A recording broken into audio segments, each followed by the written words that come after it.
ক্ষমতা অনেকবার পাল্টেছে, চেয়ার অনেকবার পাল্টেছে, চুরি বন্ধ হয় নাই, খুন বন্ধ হয় নাই, গুম বন্ধ হয় নাই, টাকা পাচার বন্ধ হয় নাই। একবার কি আপনার অন্তরে এই কথা আসে না, দেখি পরীক্ষামূলক একবার ইসলামকে বিজয় করি? আমি আপনাদের কাছে আল্লাহর নামের কসম করে বলে যাচ্ছি, আপনারা একবার ইসলামকে বাংলাদেশের ক্ষমতায় নেন, আপনারা একবার ইসলামের সংসদ প্রতিষ্ঠা করেন। যদি ইসলাম আপনাকে ন্যায় বিচার প্রতিষ্ঠা করতে না পারে, ইসলাম যদি খুন বন্ধ করতে না পারে, ইসলাম যদি গুম বন্ধ করতে না পারে, ইসলাম যদি চুরি বন্ধ করতে না পারে, ইসলাম যদি দুর্নীতি বন্ধ করতে না পারে, ইসলাম যদি ডাকাতি বন্ধ করতে না পারে, আল্লাহর নামের কসম করে বলছে আপনাদের সামনে আর জীবনে কথা বলবো না। ইসলাম ক্ষমতায় আসলে কি হবে এটা বোঝার জন্য তো আমাদের বেশি দূরে যাওয়ার দরকার নাই, আফগানিস্তানের দিকে থাকাইলেই হয়ে যায়। পৃথিবীর আরে বেটা ভারতকে কি আমরা ডরাই রে? কথা বলে না। আপনার আওয়ামী লীগ বাগার 5 মাস হয়েছে, এখন আপনাদের ভয় যায় নাই?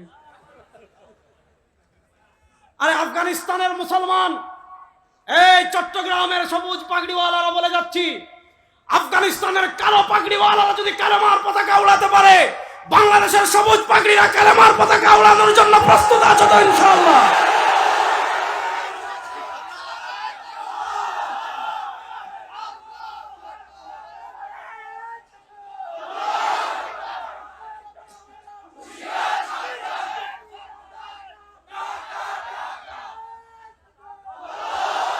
আমরা পৃথিবীর কোন আধিপত্যবাদকে ভয় পাই?